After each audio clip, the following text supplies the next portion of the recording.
Hello friend, welcome to मोर channel. तो friend, आज मुई नुआ वीडियो गोटे नहीं करा सारछे। तो आज वीडियोटा हूँ जेन माने यूआरएल जेन माने नहीं बने जानबार से मैंने आज बनाबाटा शिखब। तो फ्रेंड, यूआरएल बनाबार लगी हेले चैनल ने 100टा सब्सक्राइब होइथिबार कथा और 1 मास प्लस होइथिबार कथा। तो फ्रेंड, टाइम वेस्ट नहीं करी चलो वीडियो के स्टार्ट कर दूँ। यूआरएल के अंदर ऐसे स्टेप बाय स्टेप देखो, वीडियो के स्किप नहीं करो। तो फ्रेंड, क्रोम ब्राउज़र ने यूट्यूब चैनल के ओपन करो। तो चैनल लोगो ने क्लिक करो। क्लिक कर सारा पर क्रिएटर स्टूडियो ने क्लिक करो।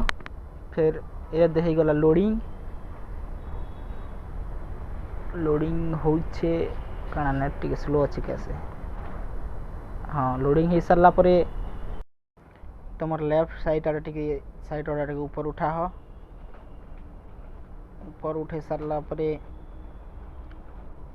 कस्टमेशन, हाँ कस्टमेशन ने क्लिक करो। कस्टमेशन ने क्लिक ही सारा पर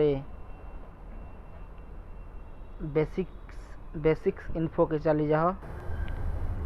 तारपरे set A custom URL your channel लिखाई देवा से क्लिक करो।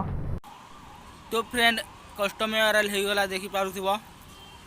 तो ये पब्लिश कर दियो। तो फ्रेंड, वीडियो जब भल लगा बेले गोटे लाइक, चैनल के गोटे सब्सक्राइब कर दियो।